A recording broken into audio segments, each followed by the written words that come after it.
T-minus 1 hour, 47 minutes.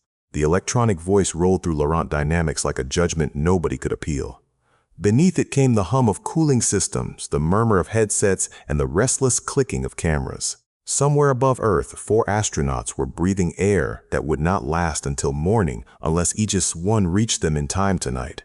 The unmanned rescue craft had cost $2.8 billion, 6 years of engineering, and nearly every ounce of trust Laurent Dynamics still possessed. Tonight's simulation was the final test before launch. On the main wall, Horizon Station pulsed as a small icon while oxygen levels fell beside 4 names no one in the room wanted to read aloud publicly. Investors crowded the glass observation deck. Federal officials stood behind security ropes. Reporters whispered into microphones as the live stream counter climbed. At the center stood Ava Laurent, shoulders squared and voice steady, carrying the weight of a company, a family name, and 4 human lives without allowing anyone nearby to hear the fear beneath her measured words. At the back of the control room, Daniel Mercer pushed a floor machine past abandoned coffee cups. One wheel had been bent for months. It clicked every time it turned, a dull, uneven rhythm beneath the polished voices and expensive equipment. Click, roll, click, roll. Nobody looked at him. That was usually the point of his quiet job. Daniel had learned to move without interrupting important people. He emptied bins between briefings, wiped fingerprints from glass walls, and knew which engineers hid food beneath their desks. Tonight he kept his head down until the guidance display changed. Then the crooked wheel clicked once more, and Daniel stopped so suddenly the handle struck his ribs hard. A column of equations ran beside the simulated flight path. Most people saw symbols. Daniel heard something, a faint tremor hiding inside the numbers, repeating at an interval his body remembered before his mind did. His fingers tightened around the rubber handle. The room fell away, and another voice rose through 6 years of silence and unfinished private grief. Mercer, the system's shaking. Do you see it? Claire's voice returned with radio static wrapped around it. Not the voice from their kitchen, laughing because Ben had hidden his shoes again. This was her final transmission, thin with strain, fighting to stay calm for everyone listening. Daniel tasted metal. The control room suddenly felt colder than the night she died. He stared at the damping constant near the bottom of the display. It was close enough to look harmless and wrong enough to kill. The model assumed the vibration would fade after stage separation. It would not fade. It would feed itself. Daniel looked toward the simulation clock and whispered, 11 minutes, 42 seconds. Nobody nearby heard him. The launch director called for the next sequence. Engineers answered in practiced voices. Ava confirmed that media access would remain open. The countdown continued, smooth and confident, while Daniel stood behind them with one hand trembling against a machine built to clean floors. He told himself to walk away. He had survived 6 years by quietly walking away. Then the loudspeaker announced T-minus 47 minutes. Daniel released the handle. It struck the floor with a metallic crack that sliced through every conversation. Before fear could close his throat, he shouted, "Stop the launch!" The words came out rough, too loud, almost broken. Every chair stopped moving, and even the cameras turned sharply toward him. 2 security officers stepped away from the side wall. Marcus Vale, Laurent Dynamics Chief Operating Officer, removed his glasses with slow irritation. Ava turned from the main console. For one brief second, she did not see a mathematician or a grieving husband. She saw an employee in a gray uniform interrupting a rescue operation while millions watched live. "Who authorized him in this room?" Marcus demanded. Daniel pointed toward the display. "Your damping constant is wrong. After second stage separation, the feedback loop will lock into resonance. The craft will begin oscillating and the autopilot will correct in the same direction.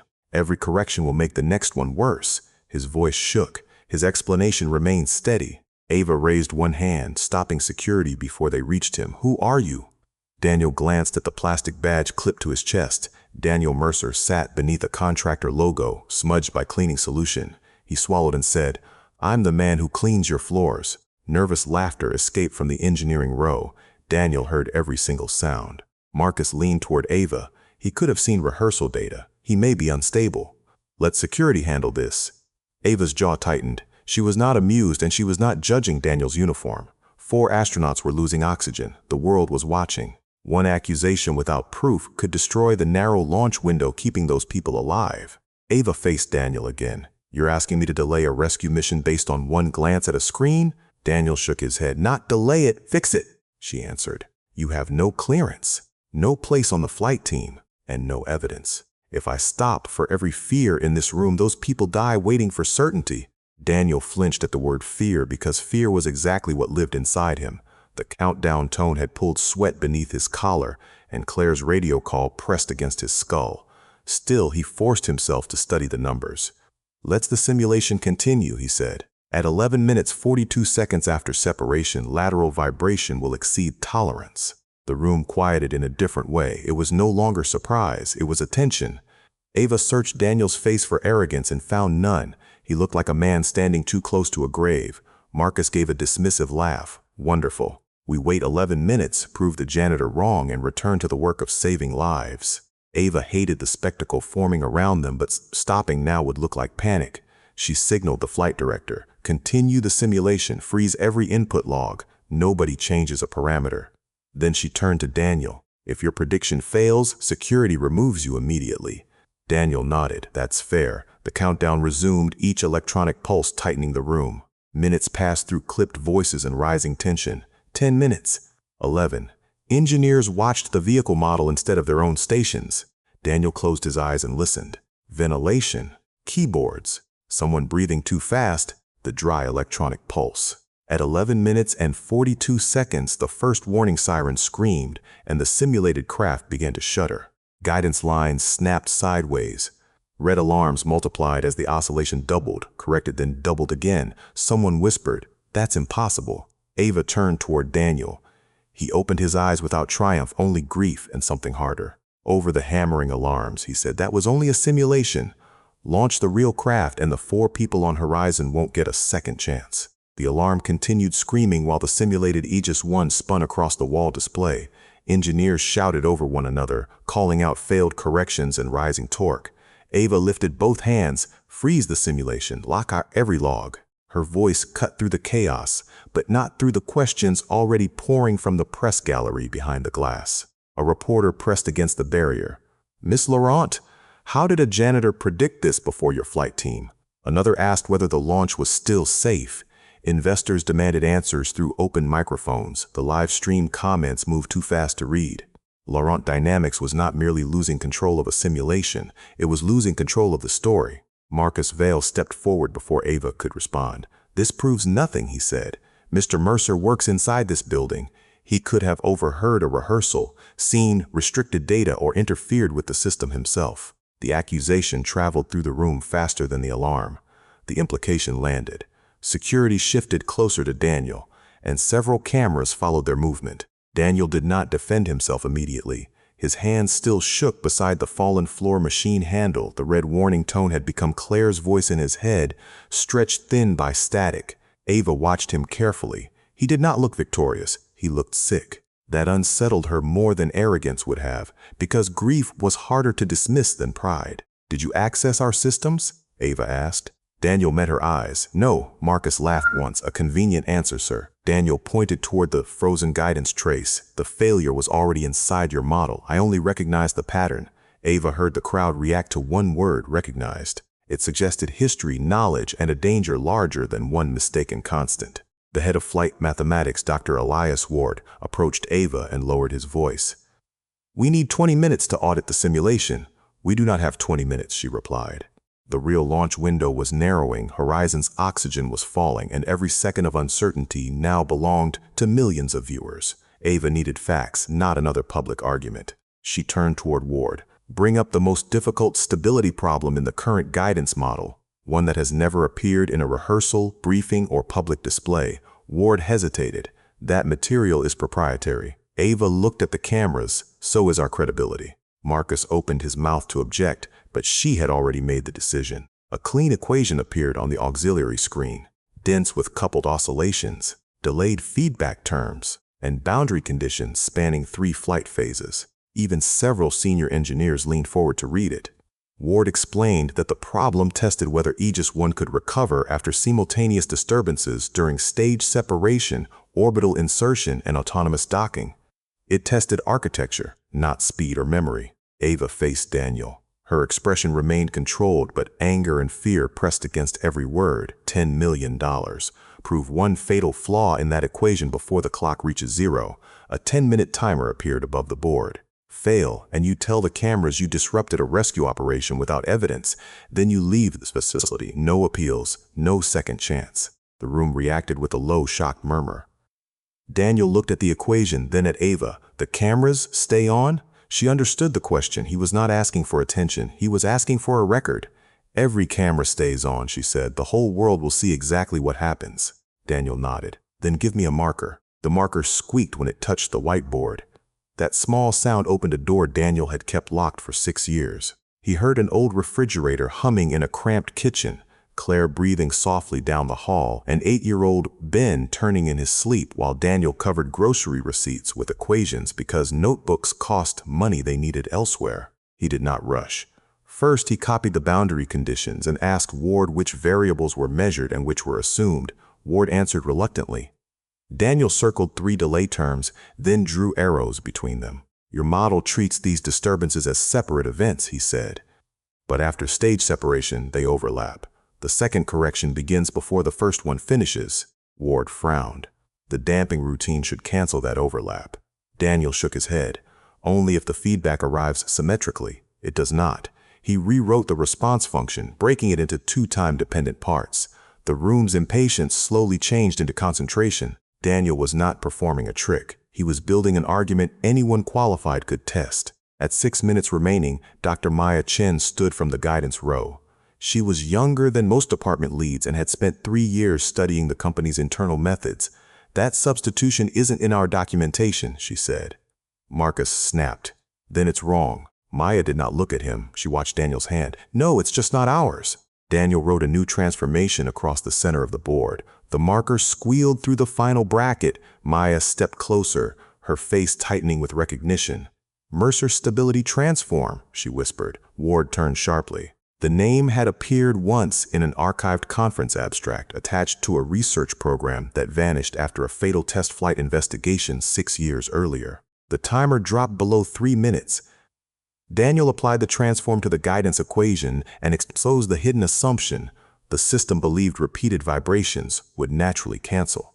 Under real flight delays, they reinforced one another instead. The flaw was not a bad decimal. It was a false belief built into the architecture, repeated through every correction the autopilot made. Maya began checking his steps on her tablet. He's right, she said quietly. Ward took the device from her, recalculated, then went pale. The projected output changed as he entered Daniel's terms. Stability margin collapsed below 0. If launched unchanged, Aegis 1 would not recover from the resonance. The guidance system would help destroy the craft. Daniel capped the marker with 38 seconds remaining. No one cheered. No one laughed. The silence spread outward from the board until even the reporters stopped speaking. Ava stared at the transformation, then at the same structure embedded inside Laurent Dynamics' proprietary software.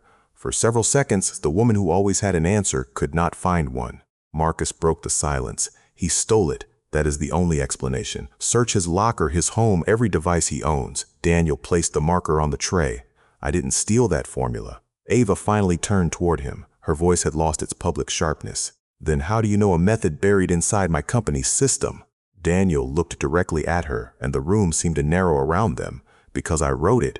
He turned toward the enormous Laurent Dynamics logo glowing above the frozen simulation. 6 years ago, your company buried that formula with my name. His throat tightened, but he forced out the final words, and with my wife. The words stayed in the control room after Daniel finished speaking, heavier than the alarms had been.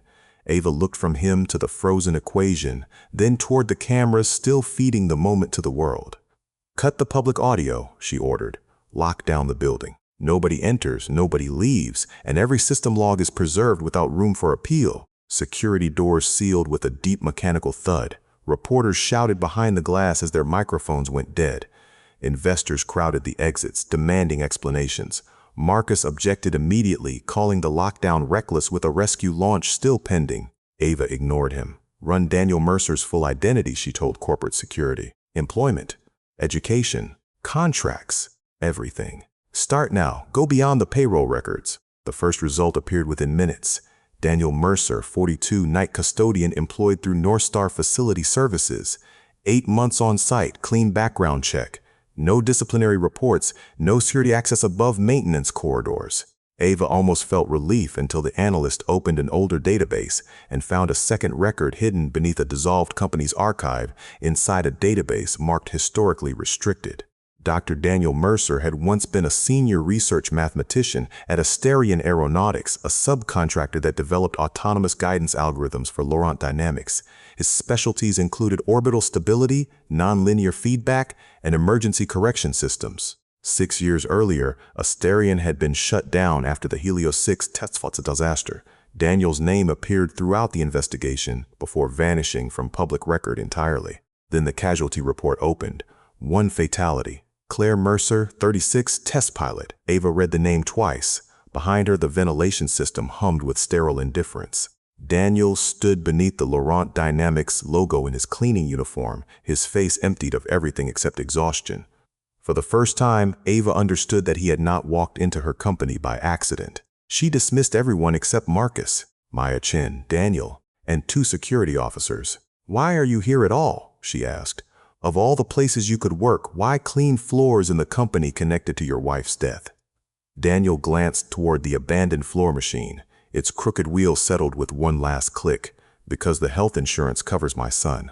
He explained that Ben was 12. Night work allowed Daniel to be home when school ended, manage appointments, cook dinner, and keep the boy's life from collapsing further. The contractor job asked no questions about a 6-year gap in his career.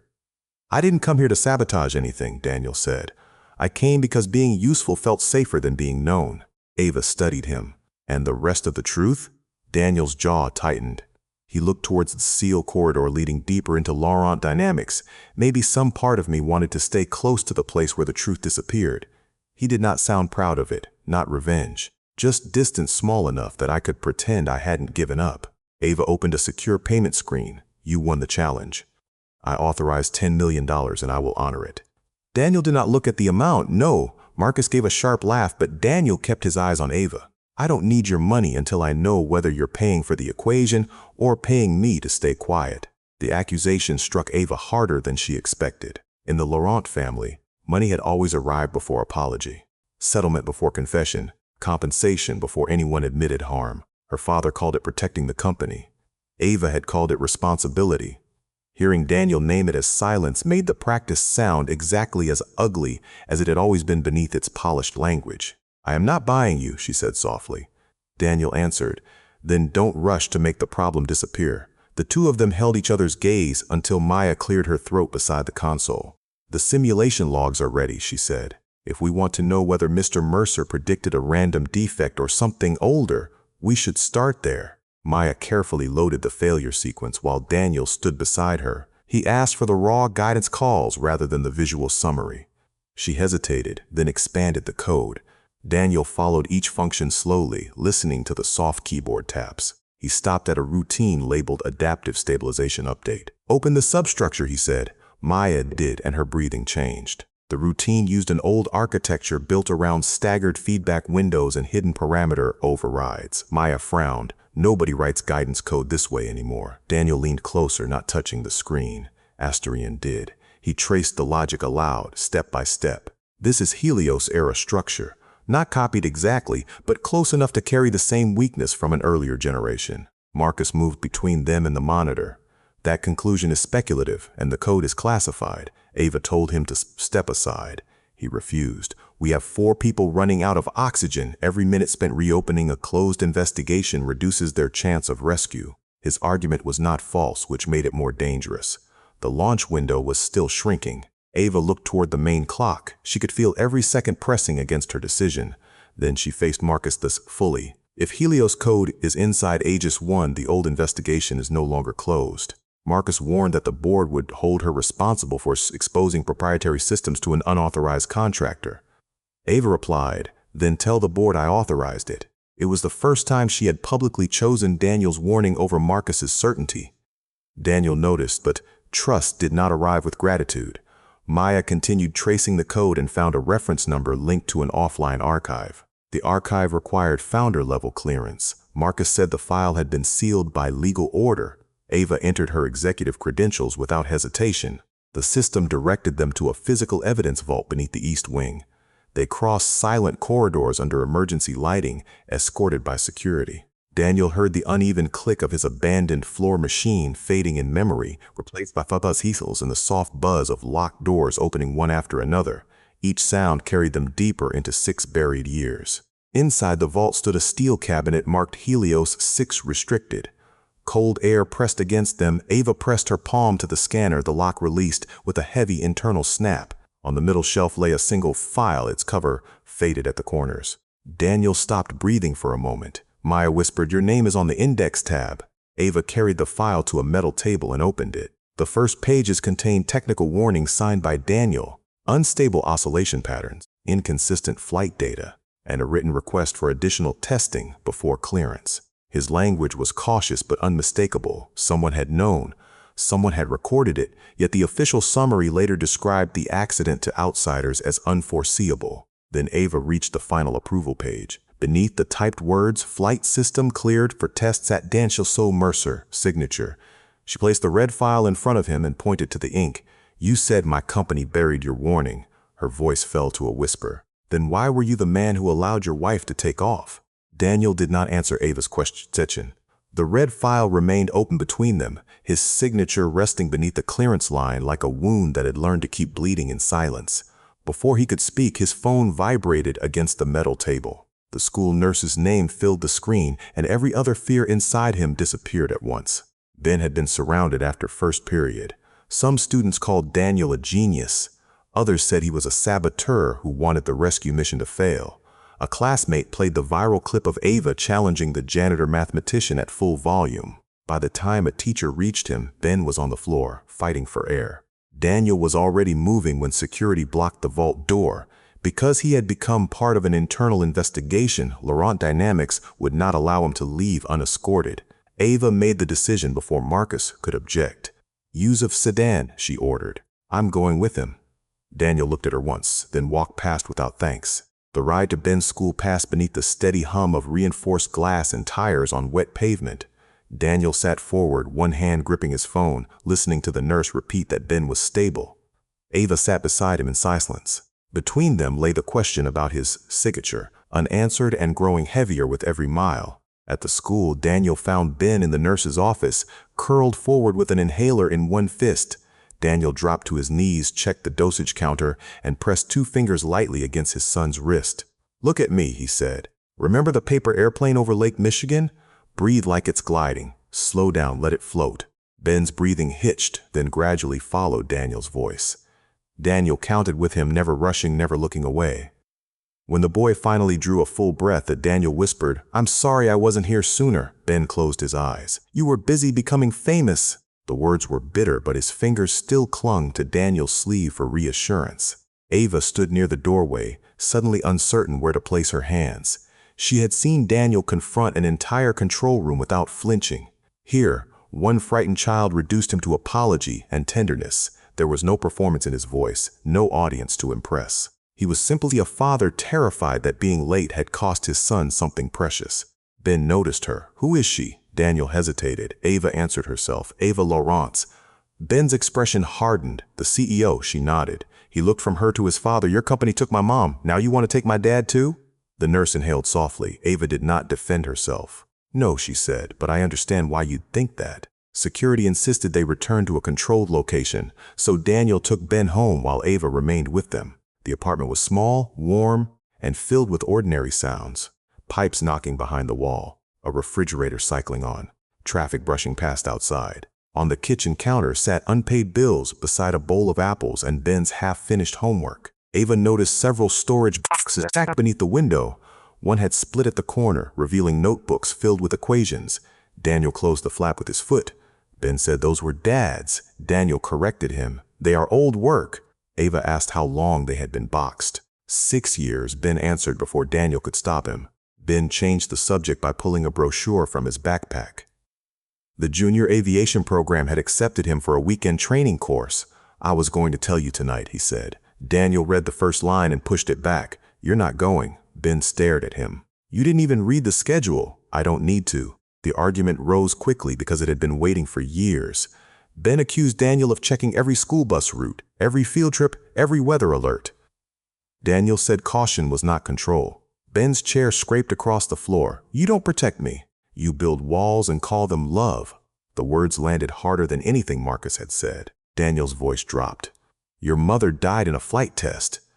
Ben answered, and I'm still allowed to love flying. Daniel looked away, breathing through his nose as if anger were something sharp in his mouth. Ava watched him offer patience to frightened engineers, reporters, even strangers, yet deny himself and his son the mercy of uncertainty. Ben left for the bathroom to find his medication pouch. A cabinet door slammed. Something struck the tile, followed by a crack and Ben's startled curse. Daniel rushed in and found an old phone beneath the sink, its case chipped but intact. Claire's name was written on the back in faded marker, beneath a small drawn pair of wings. Ben picked it up carefully. Mom's messages are still on here.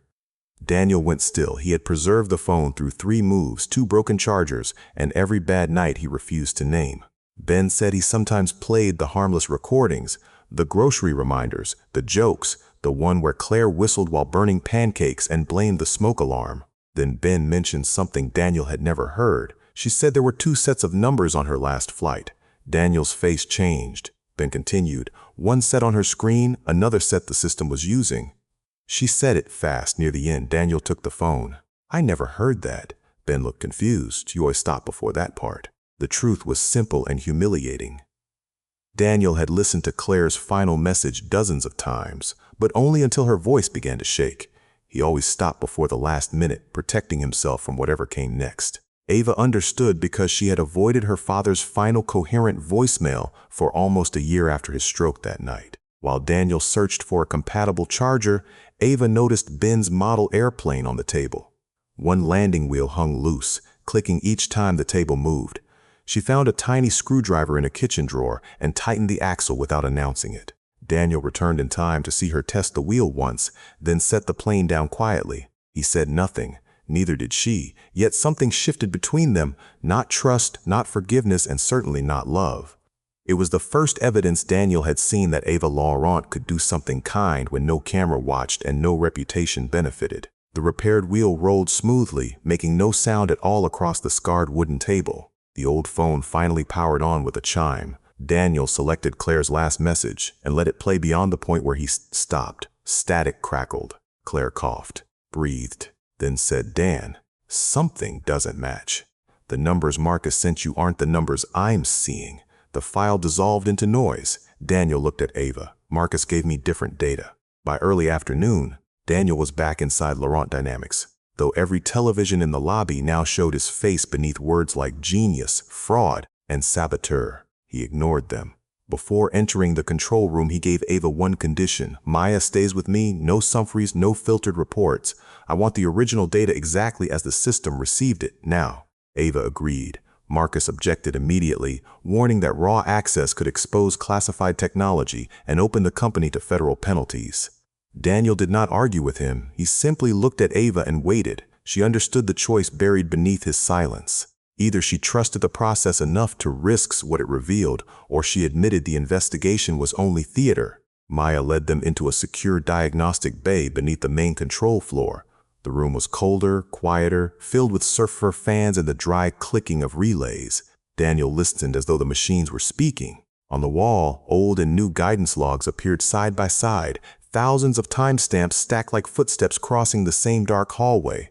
They began with the final simulation. Maya isolated the stability parameters recorded 10 seconds before startup, then compared them to the values the engineers had approved. They did not match. At first, the difference seemed small. Then she traced the changes backward and found a hidden process running under the harmless label routine synchronization update, buried inside ordinary maintenance language. The process activated less than 2 seconds before every simulation. It altered damping values, delayed feedback windows, and replaced the approved settings before the flight model could verify them. Afterward, it erased its own activity from the visible log. Maya whispered, "It's changing the truth, then cleaning up after itself." Daniel felt the room become colder. Around them once again, he asked her to open the process architecture. A familiar sequence appeared. Nested overrides, staggered delays, and a verification loop that checked only the altered values. Daniel's stomach tightened. Helios 6 used the same structure. Maya searched archived fragments from the red file. The code was not identical, but the method was unmistakably the same, down to its bones. Ava looked between them. Explain it without the equations. Daniel rested both hands on the console. The system isn't broken like a machine with a damaged part. It has been taught to lie about its own condition. When engineers ask whether it is stable, it changes the evidence first, then answers yes. It hides warnings before anyone can hear them. For the first time, Ava allowed herself to suspect Marcus. He had overseen the flight systems division during Helios 6. He controlled emergency updates now, but suspicion was not proof. The process credentials belonged to an old administrative account that had passed through several departments before. Whoever built it had understood exactly how Laurent Dynamics buried responsibility inside procedure by design. Marcus did not wait for proof.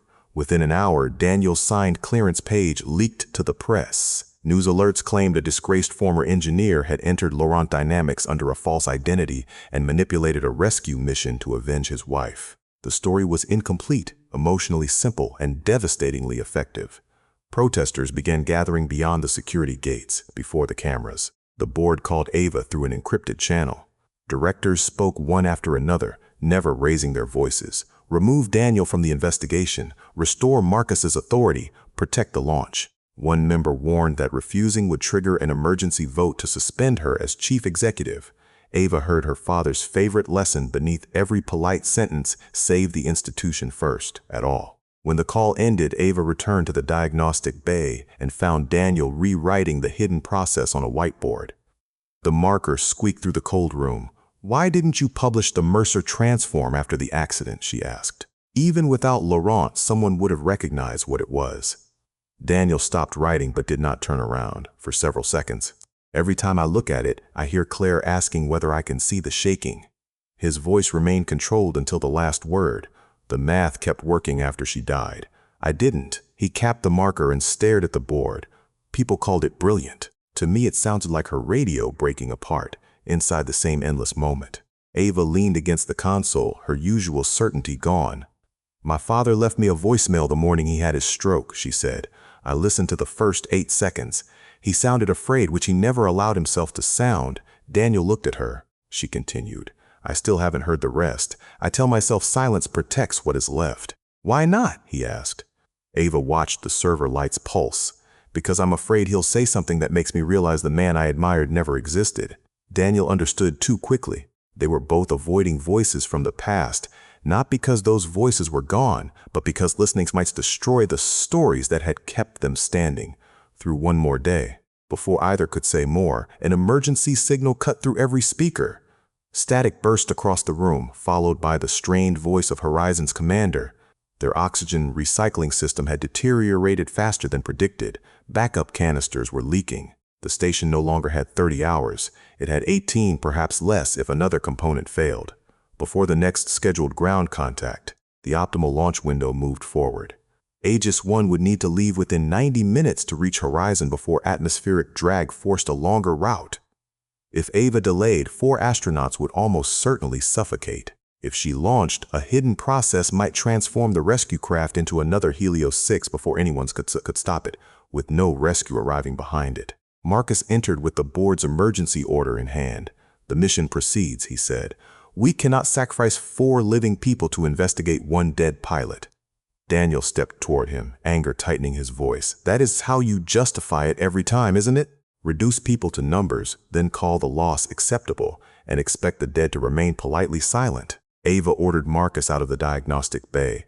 He handed her the suspension warning and said the boards expected an answer within 10 minutes. After he left, Daniel studied the code again. "We cannot rebuild the whole guidance system in 90 minutes.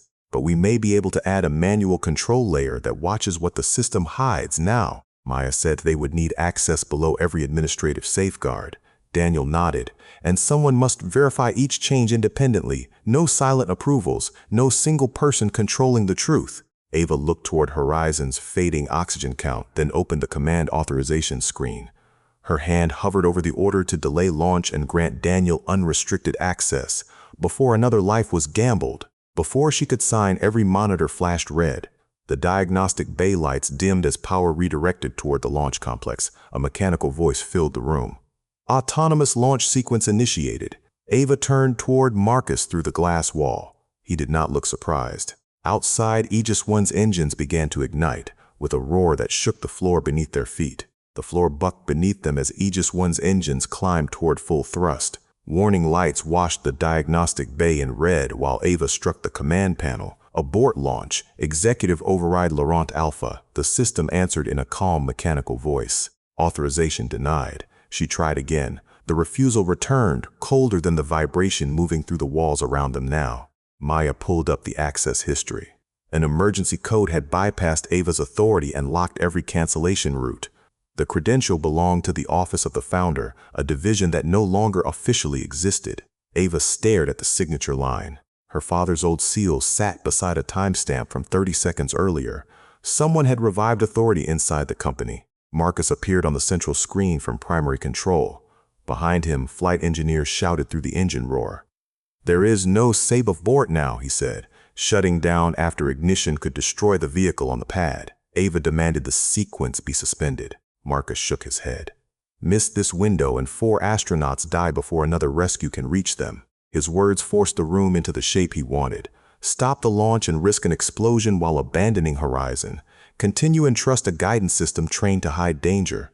Ava looked at Daniel, searching for another option. He had none.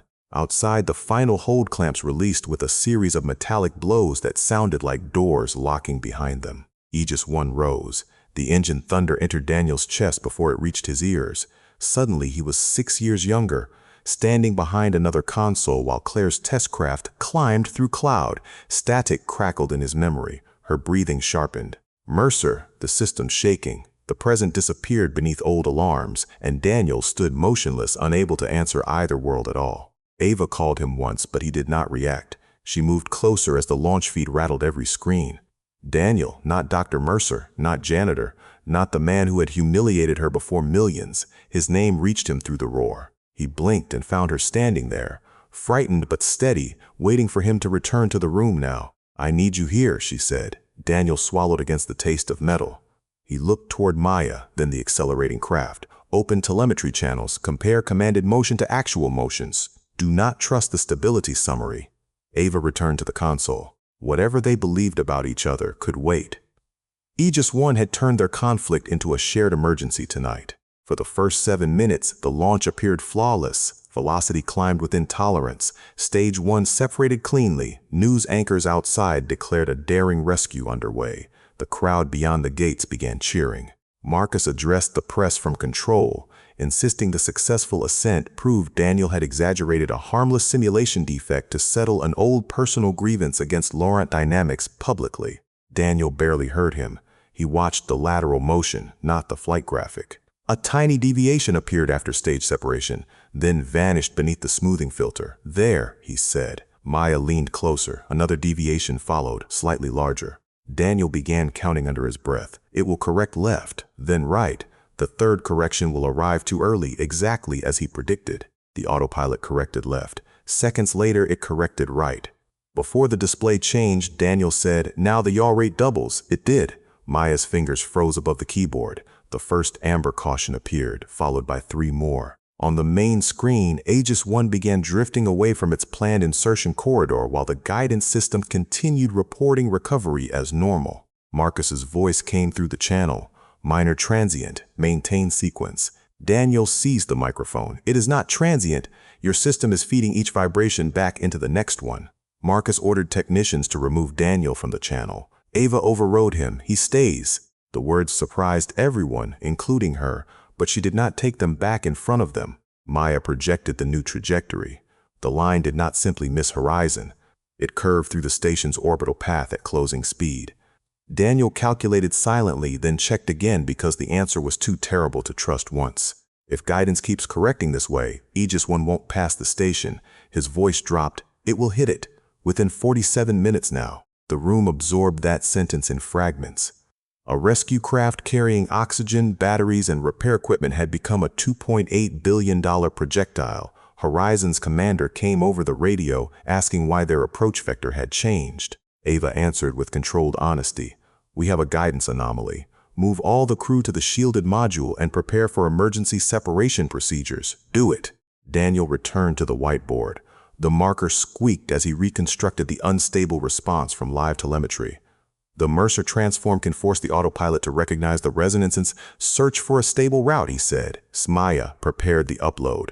The system rejected it without delay. A warning filled the screen: unvalidated method, safety risk, command execution prohibited by core model. Ava stared at the message. The approved system is steering toward 4 people, but the correction is considered unsafe. Daniel nodded bitterly, because the model was designed to trust its own assumptions more than outside evidence. She ordered Maya to bypass the restriction. Maya tried 3 routes. Each one demanded calibration parameters from the Helios 6 program before permitting changes. Daniel's hand stopped moving. Those parameters had been sealed after Claire's death. Ava used her CEO credential to open the archived engineering repository. File names flooded the screen, followed by old test reports and Daniel's warnings. Then a block of approval code appeared beneath his name. It had disabled an instability alert hours before Helios 6 took off that day. The radio hiss returned inside Daniel's skull. Claire asked whether he saw the shaking. He saw her breakfast mug beside his laptop, Ben's crayons under the kitchen table, her hand touching his shoulder before leaving home. His breath shortened. The marker slipped from his fingers and struck the floor with the same sharp crack as before in that control room. Ava reached him before he fell backward. She closed one hand around his wrist, firm enough for him to feel her pulse. There was no romance in the gesture, only an anchor. "That was 6 years ago," she said. "You are here, your son is here, and 4 people out there are still alive. Stay with us, Daniel, right now." He focused on her hand, the cold console against his hip, Maya's chair rolling between stations, and Horizon's commander breathing over the radio. The past loosened its grip by degrees. Daniel straightened, but he could no longer hide from the approval code glowing beside his signature. Marcus had altered the data, yet the final permission had still come from him. Ava released his wrist only when his breathing steadied. "Tell me what happened," she said. Daniel looked at the signature, then at the countdown showing 43 minutes to impact. Shame roughened every word. Marcus changed the numbers, but I knew something was wrong. He swallowed, unable to look away as the room waited. Then he quietly said, "I still signed. I still signed." Daniel's confession sat beneath the warning alarms while Aegis 1 drifted closer to Horizon. Nobody rushed to comfort him. Maya kept one hand above the keyboard, waiting for instructions he could no longer give. Ava watched his face collapse inward, as if 6 years of silence had finally found the fracture it needed inside. The memory returned without permission. 6 years earlier, Daniel had stood in a smaller control room at Asterian Aeronautics, listening to Helios 6 breathe through its cooling fans. The vibration appeared only under narrow conditions, too small for certainty, but too consistent for peace. He had circled the pattern 3 separate times and read. Marcus Vale entered before dawn carrying coffee and the calm voice he used when delivering threats disguised as choices. "You cannot prove this becomes catastrophic," he said. Daniel answered that he could not prove it would not. Marcus leans against the desk. "Then you have concern, not evidence. Programs do not survive concern alone." If Daniel refused clearance, Marcus explained, the test would be canceled, the contract frozen, and Asterian probably dissolved. Hundreds of engineers would lose their jobs. Claire would lose the flight she had trained years to earn. "You are choosing one uncertain risk over every certain consequence directly in front of you," Marcus said. Daniel remembered rain tapping the windows and the refrigerator humming in the employee kitchen. He remembered Ben's preschool bill, their mortgage, and Claire's voice the previous night. She had trusted him when she asked, "You would stop me if something was wrong, right?" He had kissed her forehead and quietly promised, always. He told Marcus he would sign only if the team ran one additional high-load simulation before launch. Marcus agreed without hesitation. Daniel wrote the condition beneath his signature, pressing hard enough to tear the paper and watch Marcus initial the margin. For several hours, Daniel believed compromise had preserved both safety and everyone's shared future. The extra test never happened. Marcus removed the handwritten condition and sent Claire a clean clearance sheet bearing Daniel's signature. She boarded Helios 6, believing her husband had declared the system safe. Daniel discovered the condition was gone only after ignition, when the flight director thanked him publicly for granting unconditional approval earlier that morning. In the present, Daniel stared at the approval code as Maya restored another fragment of Claire's final transmission. Static cracked through the speakers. Claire breathed too quickly, then said, "Dan." The vibration is back. Daniel tore off his headset, the room tilted, and he stumbled into the corridor before anyone could possibly stop him. He reached a service alcove and vomited beside a cart of cleaning supplies, disinfectant mixed with the taste of metal and shame. Ava found him gripping the sink while water ran over his knuckles. "I gave them the weapon," he said. "Marcus loaded it. Victor hid it. But I put my name exactly where they needed it." Ava did not tell him it was not his fault. The lie would have been kinder and useless. "You made a decision under pressure," she said. Daniel looked at her through the mirror.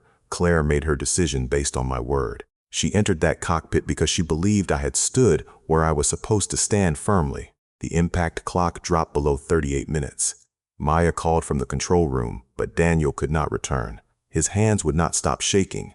Ava stepped away and opened a secure line to Victor Laurent. Her father answered after 4 rings, his speech slower since the stroke, though his irritation remained painfully familiar still. Victor denied knowing anything about altered Helios data. Ava read him the archive identifiers and the founder-level authorization used to launch Aegis 1. Silence filled the line except for Victor's uneven breathing. "Marcus handled flight operations," he finally said. Ava replied, "That is not an answer. Did you know the reports were deliberately changed?" Victor admitted he learned the truth after Claire's death.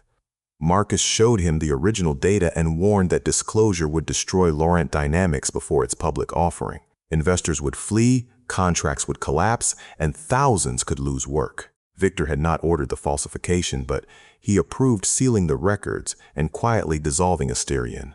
Ava closed her eyes. "Why didn't you tell me when I took over?" Victor's voice softened in the way that once made her feel protected. "Because I wanted to give you a company without blood on it."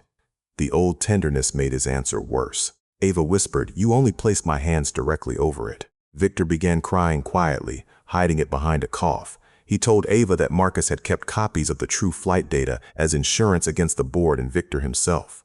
The files were stored beyond ordinary compliance systems, protected by credentials Marcus controlled alone. "He never trusted anyone," Victor said, "not even me anymore." Back in primary control, Marcus proposed the only solution he claimed remained. Aegis 1 could self-destruct before reaching Horizon.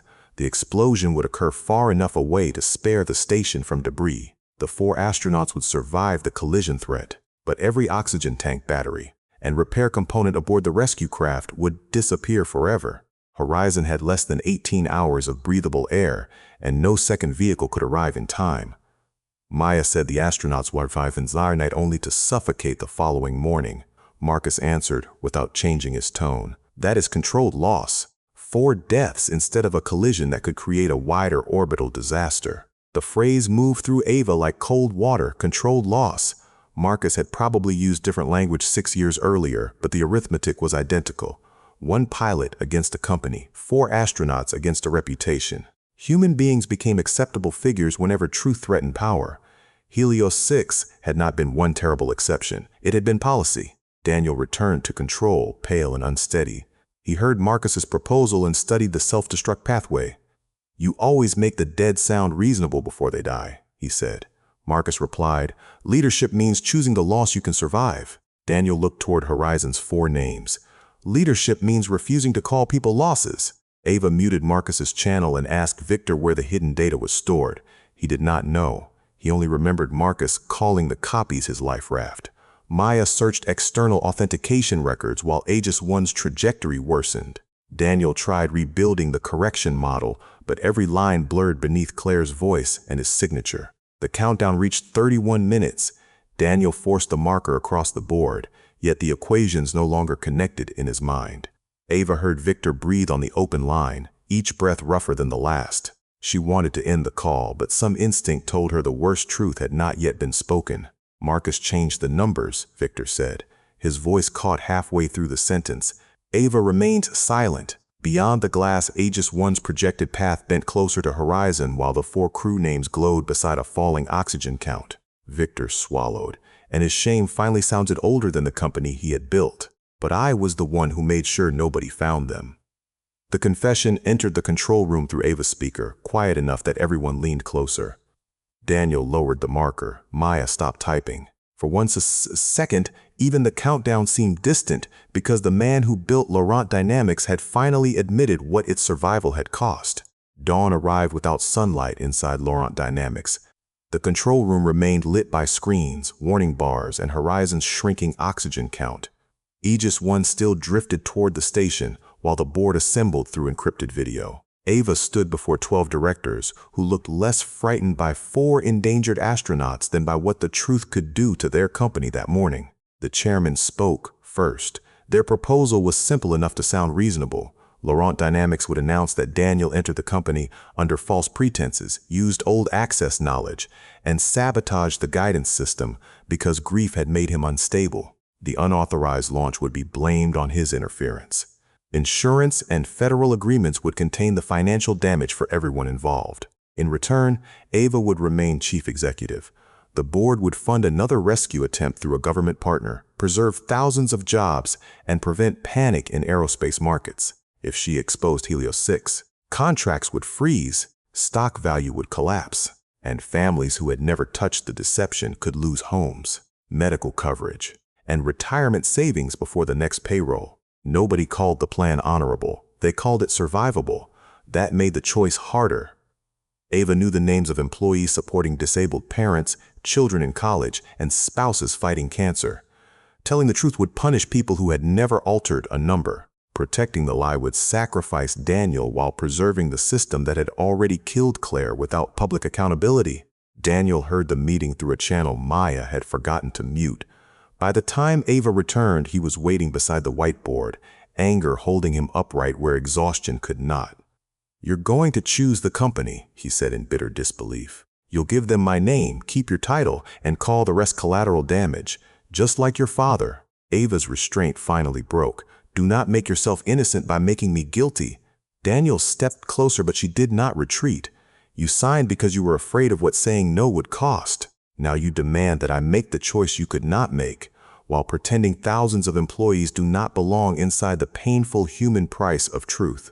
The words struck exactly where Daniel had no defense. His anger emptied, leaving only the memory of rain against Asterian's windows and Marcus placing hundreds of jobs on one side of a scale. Ava had not excused herself. She had forced him to see that moral courage sounded clean only before people began paying for it in the real world. His phone vibrated. Ben's name appeared. Daniel answered and tried to speak before his son could worry.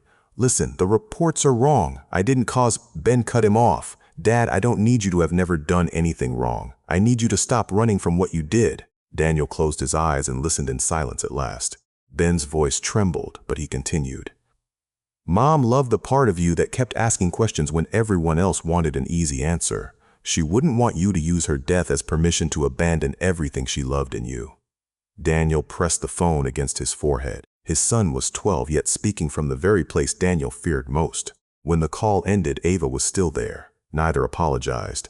The honesty between them had hurt too much to dress itself as comfort. Daniel looked at the shrinking impact timer and said, "Whatever you decide, decide it as yourself, not as Victor Laurent's daughter, not as the CEO." Ava nodded once, "And you stop asking suffering to prove your remorse."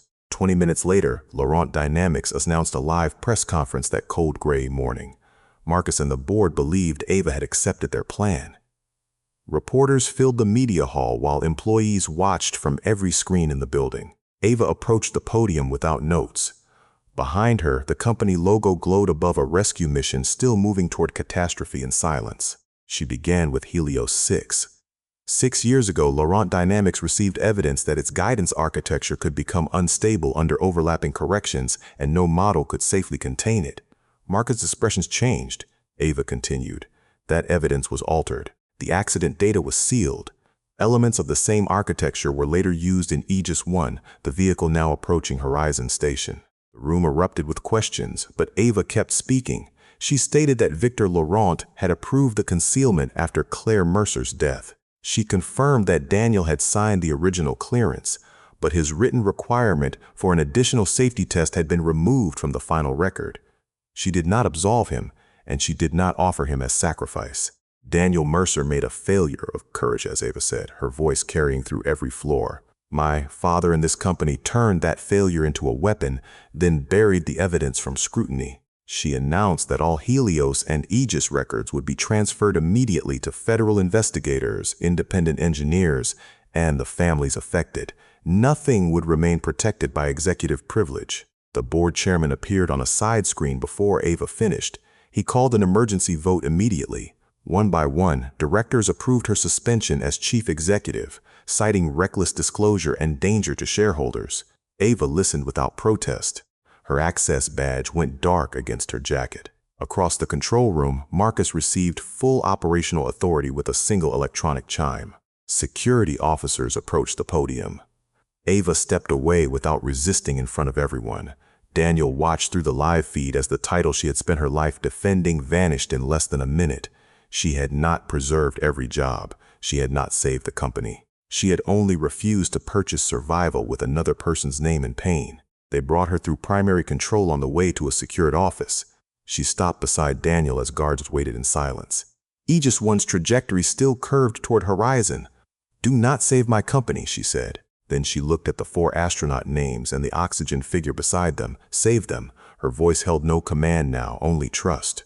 Daniel studied her face, searching for the calculation beneath the sacrifice. He found fear, grief, and the stunned emptiness of someone who had just cut herself loose from everything familiar. For the first time, he believed Ava was no longer protecting the Laurent name at any price. She had chosen truth without knowing whether truth would leave her anything else. Marcus entered the control room as Ava was escorted away. "Remove Mercer and Chen from all active systems," he ordered without further debate. Maya tried to preserve their diagnostic session, but her screens went black. Daniel's whiteboard remained covered in unfinished equations, while every terminal rejected his credentials. The rescue craft continued closing on horizon, now under Marcus's exclusive command. A final authorization flashed across the main wall. Self-destruct authorized 12-0. The mechanical countdown began with a calm electronic pulse. 12 minutes until Aegis 1 exploded. 12 minutes until the supplies aboard it disappeared. 12 minutes before 4 astronauts escaped immediate collision, only to suffocate later. Marcus finally faced Daniel across the silent room. "This is what survival costs." The self-destruct clock dropped from 12 minutes to 11 before every door around Daniel locked. At that same instant, Ava swiped her dead badge across a maintenance panel and entered an old founder dispute code. The countdown froze at 11-0. She had not canceled the order. She had only forced the system to pause while ownership authority was contested. "Move," she told Daniel, Maya, and 6 engineers who had refused Marcus's command to leave. Ava no longer controlled the company, but she knew where its power had been hidden. Her father had built a backup control center beneath the original launch wing, designed for emergencies when executives feared governments, hackers, or even their own boardrooms more than mechanical failure. They entered through a freight corridor that smelled of dust, hot wiring, and forgotten concrete. Ava opened 3 doors using codes she had memorized as a teenager, when Victor treated corporate secrets like family prayers. Behind the last door waited an analog console, independent antennas, and an ownership terminal untouched since Laurent Dynamics became publicly traded years earlier in silence. Maya powered the room while the engineers reconnected telemetry. The frozen self-destruct clock appeared on an old monitor, still holding at 11 minutes. Ava approached the ownership terminal. To challenge Marcus, she had to release her personal encryption key into the public emergency network. Once exposed, it could never again secure Laurent patents, voting shares, or private assets ever again. Daniel read the warning aloud. "You'll lose control of every technology tied to this key. The board could seize most of your remaining holdings." Ava placed her palm on the scanner. "Then they were never mine in the way I thought." She confirmed the release without hesitating. Somewhere, billions of dollars stopped belonging securely to Ava Laurent that very afternoon. The backup console came alive. Marcus appeared on its main screen, his face sharpened by fury. "You are destroying this company and the future of thousands of families to redeem yourself over one dead woman." Ava stood before him without title or security. "No," she said. "I am stopping us from killing more people to protect the same old lie." Marcus attempted to terminate the link, but the released ownership key kept the dispute active. Ava called Victor on the emergency line. Her father understood what she needed before she explained. He gave her an obsolete founder override, reading each number slowly through damaged speech. It was his first act of repair, though neither of them pretended repair erased responsibility. The code opened Aegis 1's deepest guidance layer. Daniel returned to the board and began rebuilding the Mercer transform against live telemetry.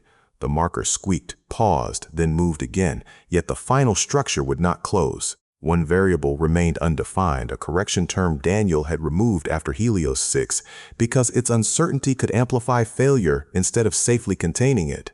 He tried 3 substitutes. Each produced a collision or an unstable burn. The room waited for the old miracle, the lone genius filling a board while everyone else watched. Daniel felt that expectation settle on his shoulders like another sentence. His mind tightened. Claire's radio hiss returned, and every possible answer seemed to break before he could write it anymore. Maya rolled her chair beside him. "Nobody asked you to solve this alone."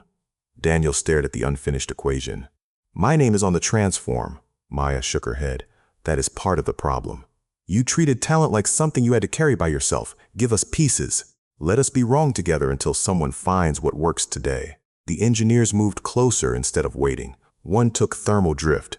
Another began calculating fuel limits. Maya assigned redundant checks so no result depended on one voice.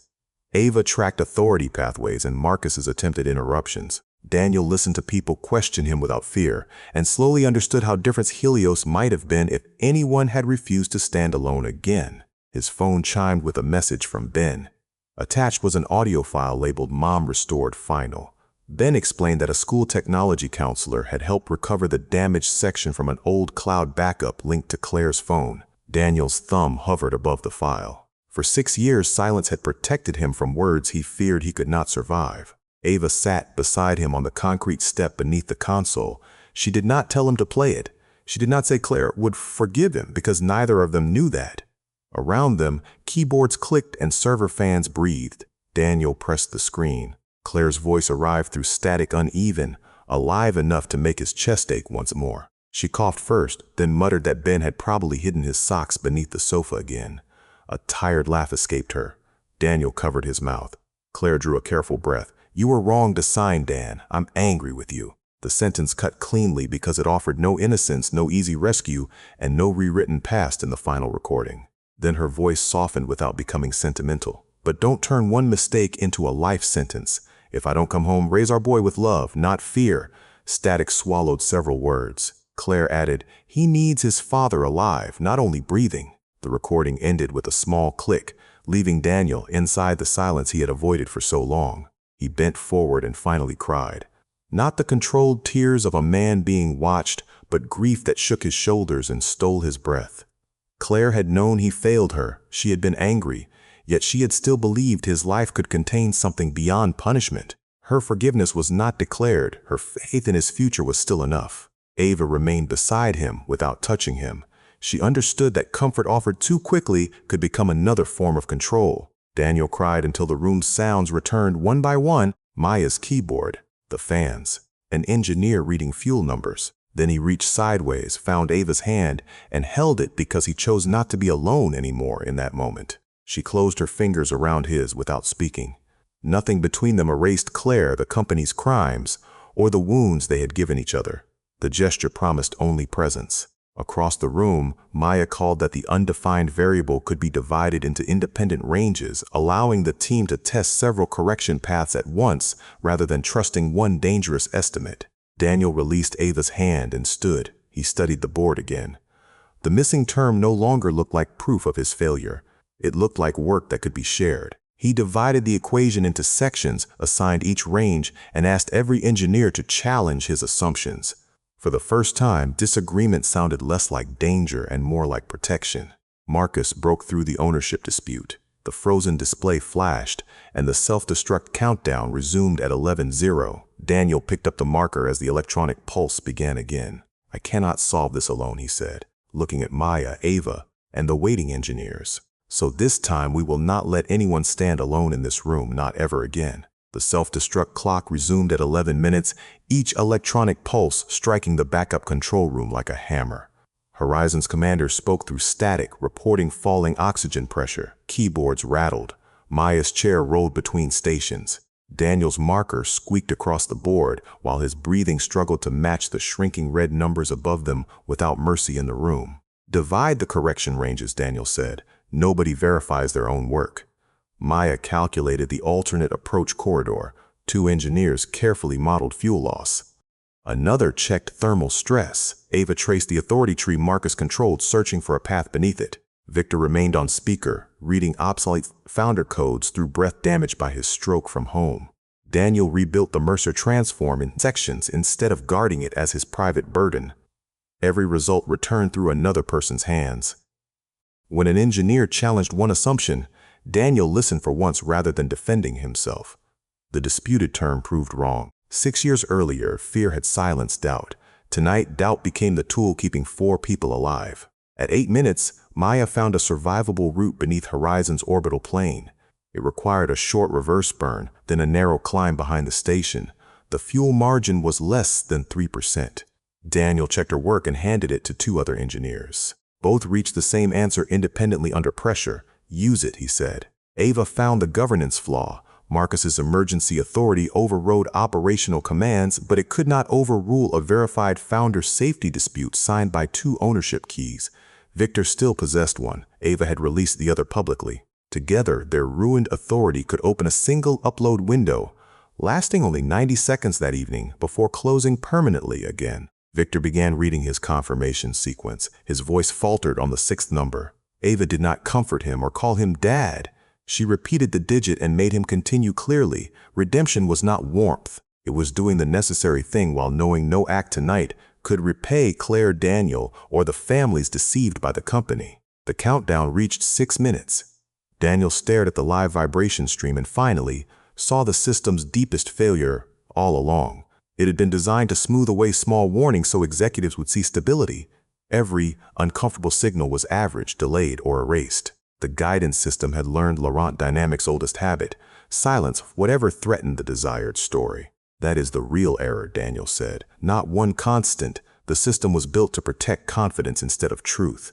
Ava heard the judgment inside the engineering. Her company had treated voices the same way workers, pilots, researchers, anyone whose warning disturbed the image of control. Aegis 1 was not malfunctioning. It was obeying its culture perfectly in full. Marcus appeared across every monitor. Terminate the backup link. The order failed because the founder dispute remained active. His calm finally cracked. You are gambling 4 lives on an unverified equation, Daniel answered without looking away from the board. No, you gambled them when you built a system that could not admit it was wrong publicly. At 4 minutes, Marcus bypassed the scheduled sequence and triggered immediate self-destruction. The clock jumped to 1:30. Sirens rose. Ava discovered one final founder key could either cancel the detonation or preserve Marcus's hidden command archive as legal evidence. It could not do both. The decision arrived with no time for argument or moral comfort at all. Save the archive, an engineer said. It proves everything.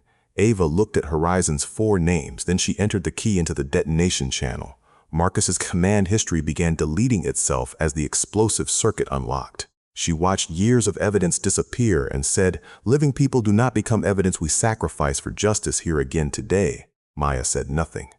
Beneath her console, a quiet transfer bar reached completion. She had copied the command archive to 3 independent servers before Ava used the key. Daniel had taught them not to place the entire truth in one person's hand. Maya looked toward him. We still have it. Ava closed her eyes once, then continued onward. The detonation circuit opened, but Aegis 1 remained unstable. 70 seconds remained before collision control became impossible. Daniel finished the final line and sent each section around the room. Voices called back verification. No one remained silent because a superior looked certain. The transform became trustworthy not through genius alone, but through disagreement, correction, and shared responsibility together.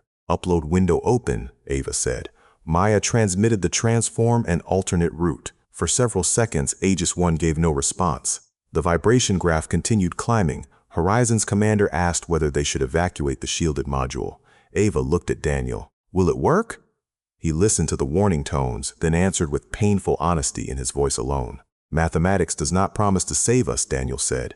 It only gives us a chance to stop lying. The clock reached 9 seconds. 8. The lateral motion doubled. 7. Maya whispered the fuel margin. 6. Daniel heard Claire's voice without collapsing. 5. Aegis 1 accepted the transform. At 4 seconds, the vibration began falling very sharply. The craft fired its reverse thrusters and slipped beneath Horizon instead of striking it. Cheers almost started, but nobody trusted hope yet. Aegis 1 climbed behind the station, matched rotation, and secured its docking clamps. Oxygen tanks transferred. Repair equipment crossed the airlock. Horizon's commander reported 4 stable crew members and rising life support pressure once again. No one, folks. The control room entered a silence deeper than Ava's humiliation after Daniel solved the $10 million equation. That earlier silence had come from pride losing its voice. This one came from people realizing death had passed close enough to touch them and kept moving. Then someone began clapping. The room broke open in sound completely. Federal agents reached Marcus before he could leave primary control. Maya's 3 backups preserved the altered data, unauthorized launch order, and premature self-destruct command. Victor called investigators himself and agreed to testify without immunity being promised. His cooperation did not cleanse him. It only marked the first honest step of a debt he could never fully repay afterward.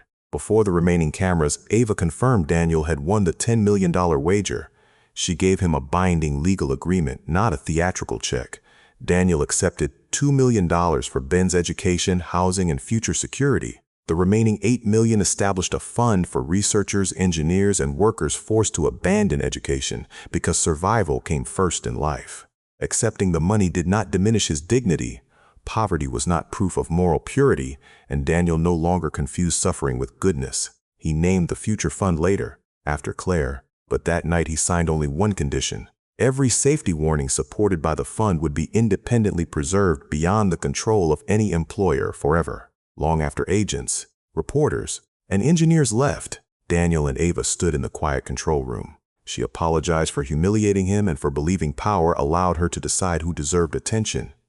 Daniel did not offer easy forgiveness. Forgiveness is not an equation. I will need time. Ava nodded. For once, I can learn to wait patiently. Horizon confirmed again that all 4 astronauts were safe. Daniel reached for Ava's hand and she held it without demanding more. There was no kiss, no promise, and no replacement for Claire. Only 2 damaged people listening together as the countdown finally stopped, discovering that sometimes hope begins not with certainty, but with simply staying together. 1 year later, the investigation was over. Marcus Vail had been convicted of data manipulation, obstruction, and reckless endangerment. Victor Laurent surrendered every role connected to the company and began meeting with victims' families without lawyers beside him. Nothing he did erased Claire's death, but for once he stopped asking power to protect him from consequence. Laurent Dynamics survived, though not in the form Victor had built. Federal oversight split its safety division from executive control, and independent review boards replaced private approvals. Ava lost her voting authority and most of the wealth tied to the company. She could no longer enter a room and silence it with a title. She had to earn attention now. She used what remained to establish the Laurent Institute for Flight Safety, a nonprofit where every technical warning was copied to independent servers before any manager could alter or bury it. Engineers could report concerns without permission, and no chief executive held the only key. Ava called it a safeguard. Daniel called it proof that people could change. Daniel returned to research, though he refused the private office Laurent once offered him. He worked beside Maya and the engineers who had helped save Horizon. Their paper on orbital resonance listed every contributor, including analysts who had challenged assumptions. When a journal suggested putting Daniel's name first and larger, he answered. The equation survived because no one stood alone. Success did not remove him from Ben's daily life. Daniel still packed lunches, forgot to buy cereal, attended school conferences, and waited outside therapy appointments with bad coffee cooling between his hands. He learned that being present was not the same as controlling every danger. Sometimes love meant staying near enough to help while allowing someone else to choose. Ben joined the junior aviation program that summer. On the morning of his first training flight, Daniel woke before dawn and listened to rain touch the apartment windows. Fear arrived immediately, familiar and physical. It tightened his throat and filled the room with Claire's last radio call. But this time, Daniel did not mistake fear for instruction. At the training field, engines coughed awake beneath the open sky. Ben talked too quickly as he checked his gear, pretending not to notice his father's silence. Daniel followed him to the small aircraft and helped secure the shoulder harness. His hands remembered doing the same for Claire before Helios 6. For one breath, past and present touched. Daniel checked the buckle twice, then made himself stop. Ben looked at him. "You okay?" Daniel almost lied. Instead, he said, "I'm scared." Ben nodded as though fear were ordinary, not shameful. "Me too."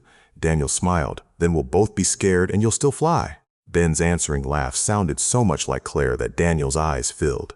Ava arrived quietly and remained several steps behind them. She did not move into the place where Claire belonged, and she never asked Ben to make room by forgetting his mother. Over the year, she and Daniel had attended therapy separately, worked together at the institute, and shared dinners where nobody recorded them. Healing had grown through ordinary evenings. Ben called her Ava, he never called her mom, and she never encouraged him to. Some relationships became meaningful without borrowing another person's name. Ava helped him study physics, lost badly to him at card games, and listened when he spoke about Claire. For Ben, that was enough. For Ava, being trusted without owning the role was more than enough. Later that afternoon, families, engineers, students, and former service workers gathered inside a modest hangar for the opening of the Claire Mercer Second Chance Foundation. The $10 million award had become money for scholarships, childcare, retraining, and independent safety research. Applicants did not need perfect records. They only needed talent, need, and the courage to begin again. Daniel wore a dark suit, but the old janitor badge rested inside his pocket. Before speaking, he touched its worn plastic edge. It reminded him that honest work had never made him small. The failure had belonged to a world that noticed uniforms before people and assumed intelligence arrived only through wealth, titles, and rooms where workers were rarely invited. In his speech, Daniel did not call himself a hero. He spoke about signing the paper, losing Claire, hiding from mathematics, and nearly turning Ben's life into a cage. He thanked Maya, Ava, the engineers, and the 4 astronauts from Horizon who attended through a live connection. A second chance, he said, is not innocence returned. It is responsibility continued. After the ceremony, the crowd moved outside to watch Ben's training flight. Ava stood beside Daniel near the runway fence. Wind moved through the grass, carrying fuel, warm pavement, and distant rain. She slipped her hand into his only after he turned his palm upward. Their love had not arrived as rescue. It had arrived slowly after truth. Ava watched Ben walk toward the aircraft and ask, "What is the hardest equation you have ever solved?" Daniel listened to the engine begin its mechanical hum. Then he looked at her, believing one mistake can belong to the past without owning the entire future. Ava squeezed his hand, and neither of them needed to add anything. The propeller gathered speed. Daniel's body prepared for panic, but he stayed where he was. He heard the instructor's voice through the field radio, Ben's nervous reply, and the click of the cockpit latch. Every sound once calm connected to loss now carried another possibility. Fear remained beside him, but it no longer stood in front of him.